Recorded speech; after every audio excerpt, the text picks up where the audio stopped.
Hello, podcast listeners. We know podcasts are a great way to catch up on a program that you may have missed on KSJE, and it's provided as a free service of this radio station. But KSJE is now listener-supported, and so while you enjoy this podcast, we hope that you'll also take some time to join KSJE.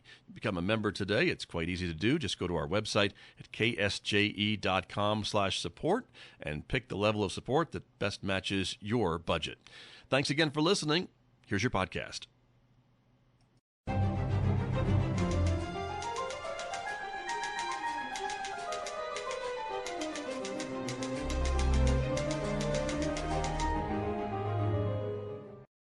Welcome back to Right on Four Corners. I'm DelSheree Gladden. I'm a USA Today bestselling author with over 30 published novels. And on this week's show, I have Marty Eberhardt, and she's going to be talking about her newest book, Bones in the Back 40. Marty, go ahead and introduce yourself. Okay. Well, I'm new to writing fiction, unlike my interviewer. My gosh, 30 books. I'm on book 2. I was a nonprofit director actually a botanical garden director of a couple botanical gardens as part of my professional career. And when I retired, I decided I should start using the right side of my brain, and thought, wow, wouldn't it be fun to write botanical garden murder mysteries? So I did that, and my first book, Death in a Desert Garden, was published in 2021, and I did win the Arizona New Mexico Book Award and a few other awards, Arizona New Mexico Book Award for Cozy Mystery, and a few other awards. And I went on to book 2, Bones in the Back 40, which takes place in a botanical garden in Tucson, as does mystery number 1, but also in New Mexico, in a small town called Copperton. And I'll leave it at that for the moment. All right. So working on the second book, how was that compared to going through the process with writing and publishing the first book? Well, I don't know. It honestly wasn't that different. Some people have told me that they, wrote much faster. The biggest change probably was because I had a very good, idea of what my editor liked and didn't like in book number 1 and wanted me to change. I was able to think about that as I went through. But other than that, and changing the location and giving a real, trying to give a real sense of the landscape of the Gila region, it was pretty similar to time number 1. Good. A lot of times I talk to authors, and that second book, it's almost like stage fright sometimes, and it can be a lot more challenging. So I think that's great that you were able to just dive back into it and get the book going and enjoy that process. Oh, yeah, absolutely. Maybe they have stage fright because they were like a New York Times bestseller or something like that, and they're afraid they can't live up to it. I didn't have that problem. Well, that's a good thing, I would say, to not feel like you have to live up to anything. I think writing is such a personal experience, even though, yes, we are writing for readers and we keep that in mind and we keep our editors and publishers and all of that. It's still so much of a personal thing that making sure you love it and enjoy it and want to read it, I think really helps translate into everyone else loving and enjoying it and wanting to read it. Yeah, I agree with that. Now, did you start the first book with the plan that it would be a series? I did. Yeah, I definitely did. It's a cozy mystery, and cozy mysteries in general tend to be series. And and I figured I would do a minimum of 3. That's a good starting place, especially I think for the first series. I think it's funny. One of my favorite authors, Jim Butcher, told a story that when he was working on his Dresden Files series in college, and he's talking to his creative writing professor, and he's like, oh, here's my plan, and there's 21 books, and she's like, whoa, you're not going to sell a 21 book series your first time out. And she's like, you got to break that down, pitch the first 3 books first. and go from there. Yeah. And yeah, it was a really long series. It hasn't ended yet. But yeah, she was just like, that's a bit much. Let's scale that back here, Jim. Well, even incredibly accomplished writers to do 21 books, that's got to take a pretty dedicated fan base, I have to say. Yeah. And at this point he has it, and it's working really well. But yeah, with that being your goal first time out, that was quite the goal. I mean, he made it work, but I don't know that everybody could. No. So tell me about your main character, Bea Rivers. She was a lot of fun to read. I really enjoyed her character overall, and I'm getting to her in the second book, where she's had a little bit of development through that first book. And right. We get references to that in this one, in Bones in the Back 40. But yeah, tell me about how you developed her and just where she came from, because she was a lot of fun to get to know. Well, yeah, in the first book, she really doesn't have a whole lot of self-confidence. She's a 38-year-old single parent. She's recently been divorced, and it wasn't too amicable. And, she's dealing with that and dealing with trying to work full-time, and she's in a new job, and she's not making very much money.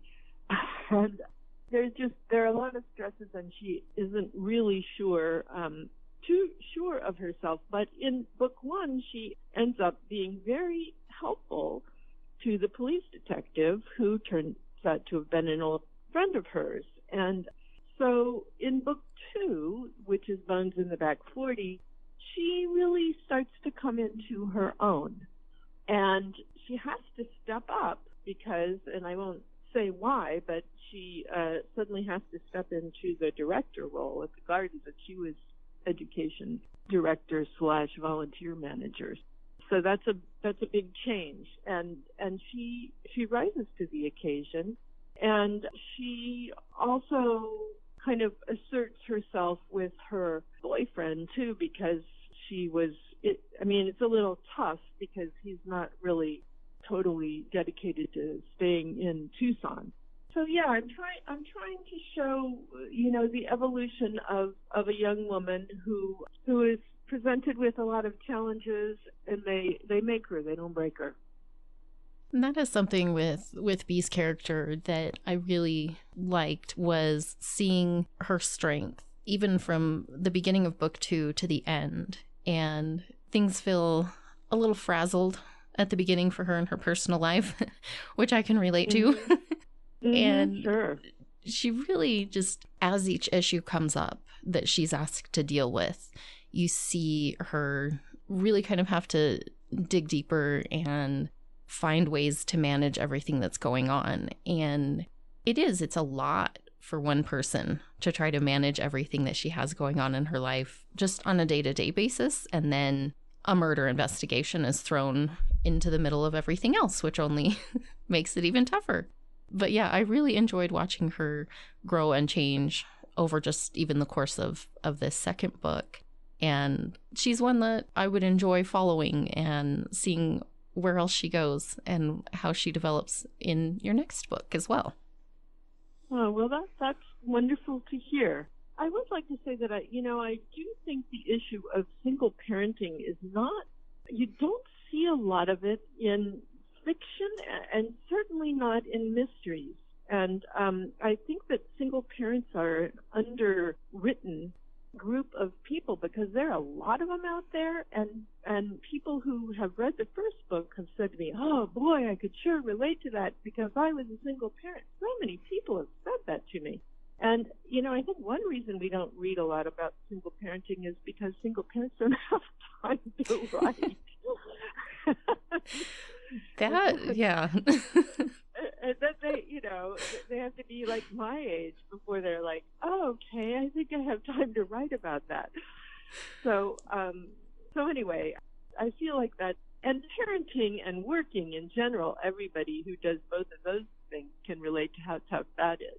But single parenting and working and murder investigation and is really a lot. It is a lot, yeah. And I definitely agree that is not something that you see often enough in fiction. And when you said that, it made me think, I started out writing young adult fiction, and you'll hear people mention something called like the problem of parents. And when you're writing YA, it's like, oh, how do we get rid of the parents? So the kids have to deal, with these situations. And, you kind of have to get creative sometimes to not have the parents swoop in and save everything. And I think you have the opposite issue writing a single parent of, what do we do with these kids? If they've got to run off and, follow something or investigate something, or it's like every real life single parent, which my kids are older now, but I definitely still understand that of, if you need to go do something and you have small children like Bea does, you've got to find someone to watch them. Like, you can't just run off at any point. Yeah. Like, if you're just by yourself, you can, I got an idea. I'm going to go check it out. It's like, wait, hold on. Got to feed the kids. Got to get them to bed. Got to get them to school the next morning. And I wanted to show that. I heard a couple people discussing and saying, well, you can't have kids in mysteries because it interrupts the pace. You've got to, do all this stuff, and kids kind of get in the way. And I'm like, yeah, that's the point. They do. They do. And that's life. And, I want to write something realistic here. Yeah. And I think not only does it bring up a new group of readers that can really relate to that character, it's also like empowering in a way, even though, these are fictional characters, that it's like, okay, yeah, I have a lot on my plate, but I can handle it. Like, I can get through this. I can do this. Look at Bea. She solved murder, I think there's a fun element to that. Loving parent. Yeah. She made it work. She, she has to lean on friends and family, and it's not, all about her. But I felt like that really brought a roundness to her character that it would have been challenging to show all of those sides of her without having the kids as part of the story. Good. So yeah, I really enjoyed it. I also enjoyed the historical and the cultural aspects that you brought in.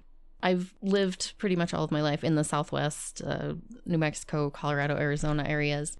So a lot of the idea, the pot hunting, the excavation of the ruins, what was protected, what wasn't, in some of the time period where you're going back to in this, back into like the 70s. Some of that are things that I was familiar with having grown up in this area.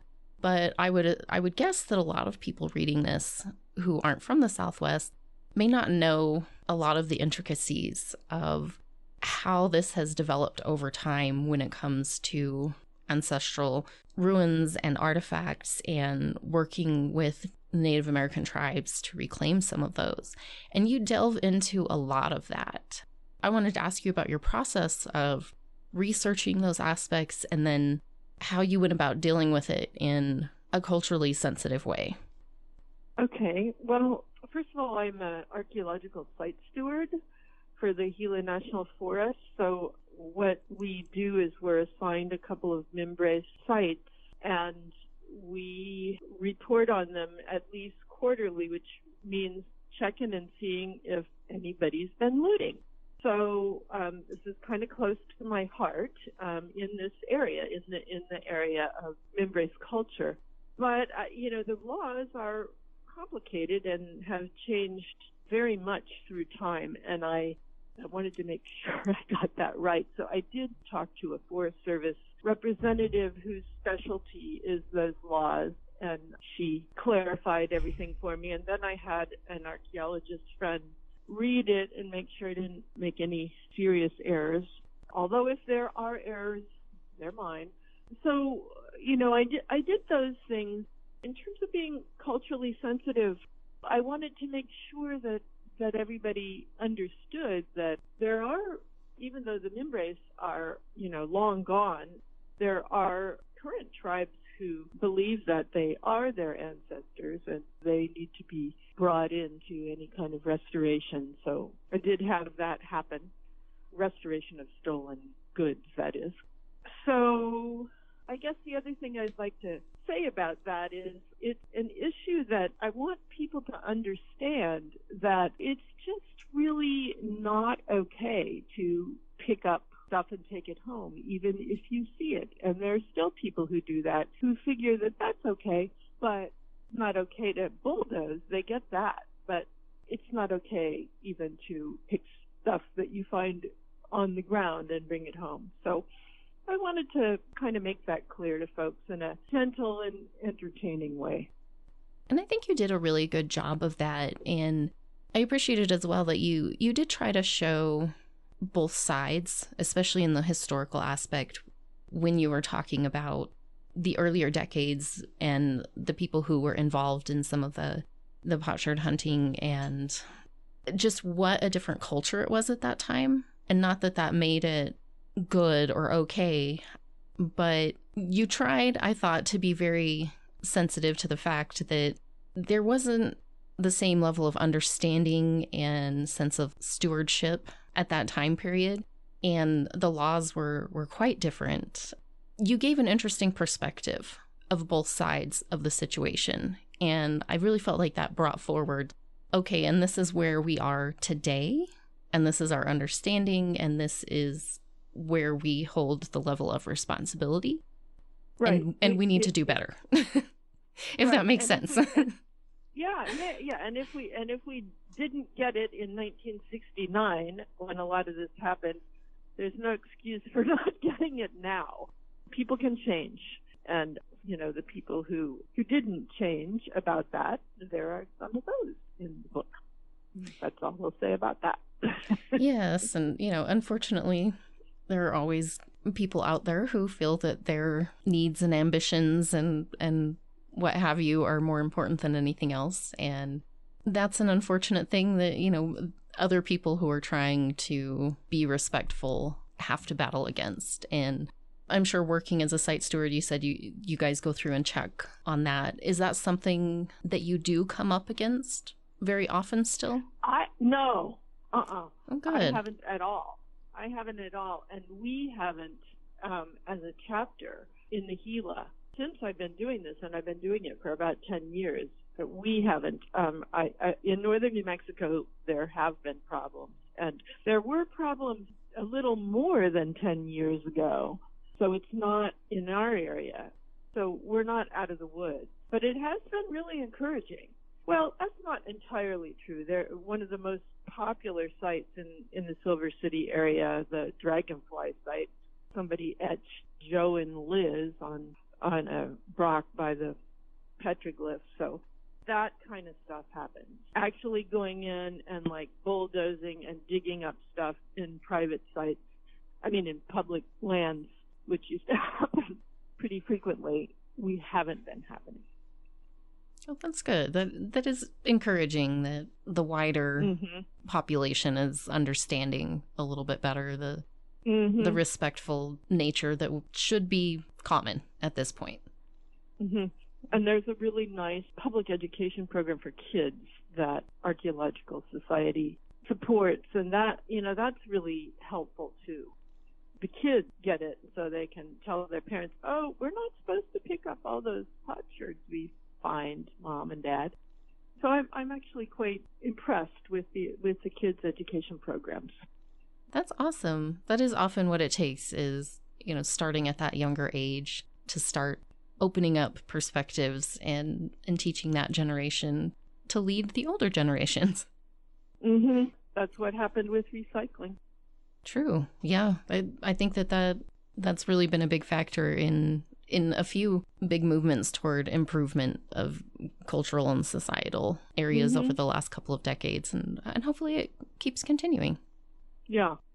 So tell me about your experience, because like you said, this is set in a botanical garden, and that's something that you have personal experience with.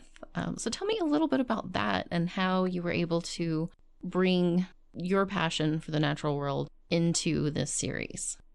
Well, it's a botanical garden in the Sonoran Desert, and I love the Sonoran Desert. I just think it's a glorious and beautiful, spectacular environment. So I wanted to set the series there. There are, as you well know, a lot of books set in the Four Corners area.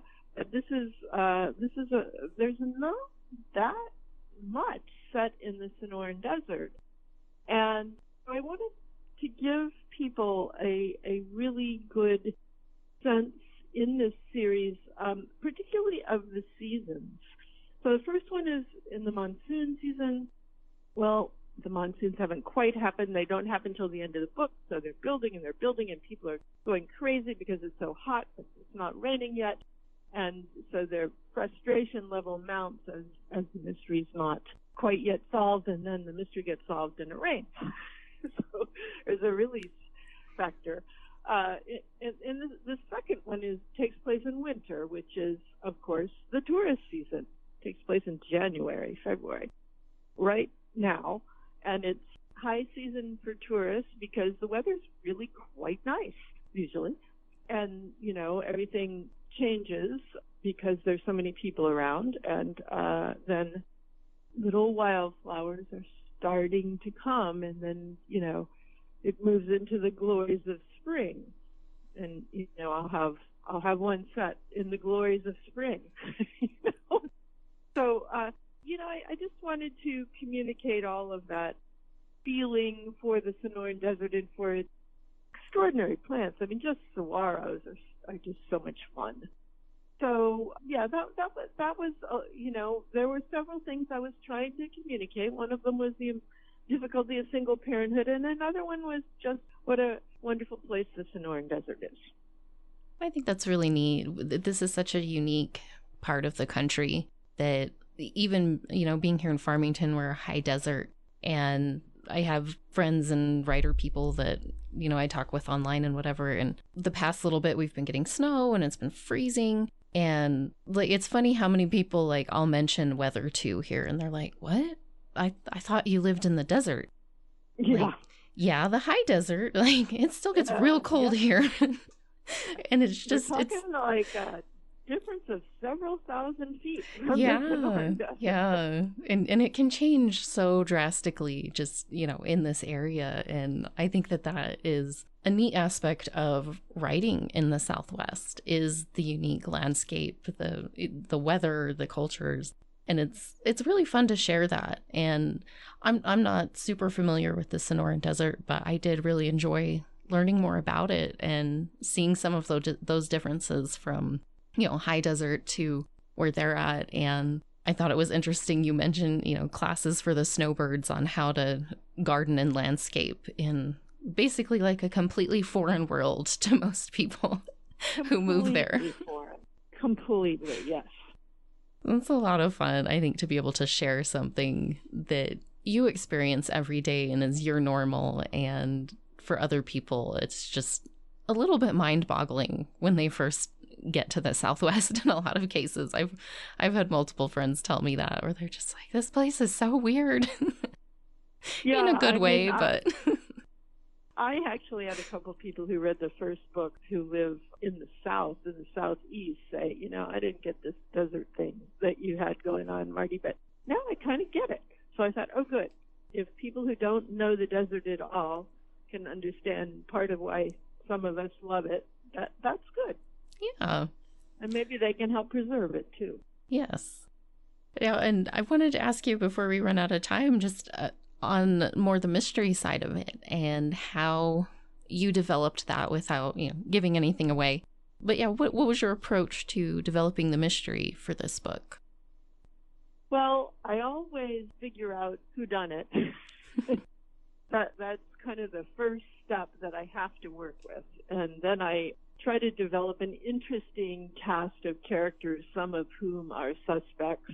I mean, I absolutely love writing characters. That's probably, besides the landscape descriptions, that's my favorite part of writing.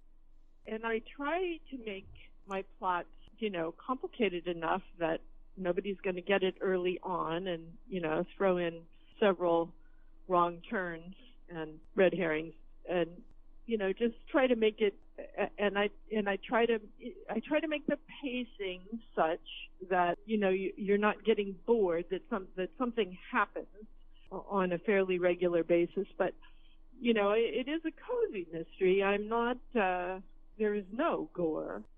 It's not particularly graphic.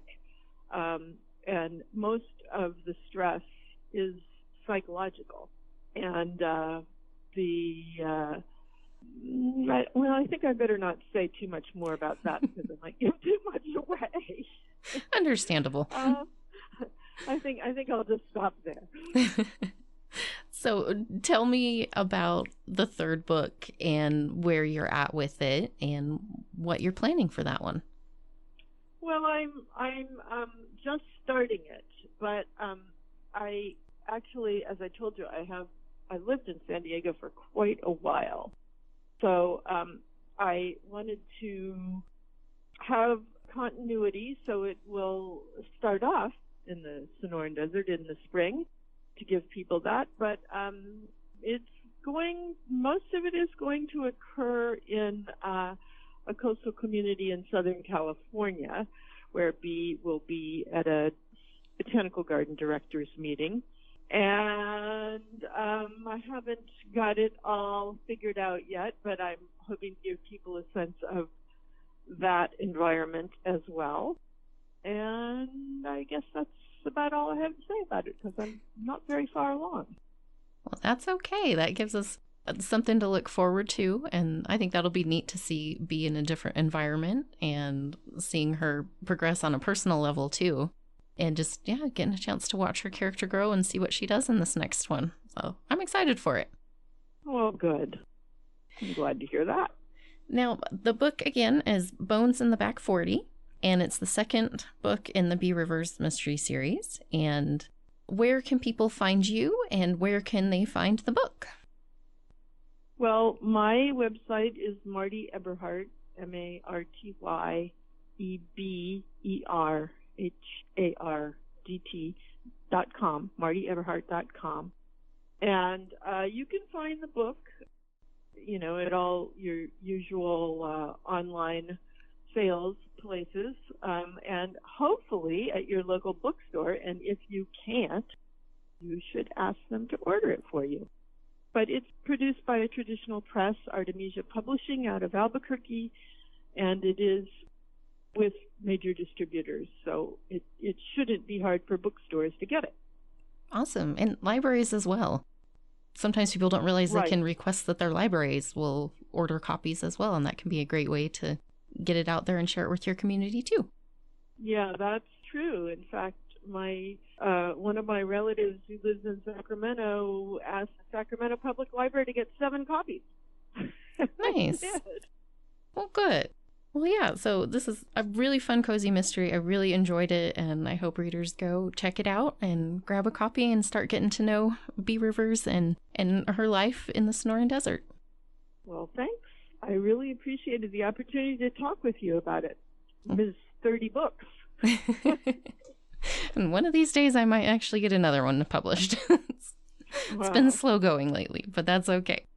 But thank you so much for taking the time to talk to me today. I really enjoyed the book and really enjoyed chatting with you as well. Yeah, me too.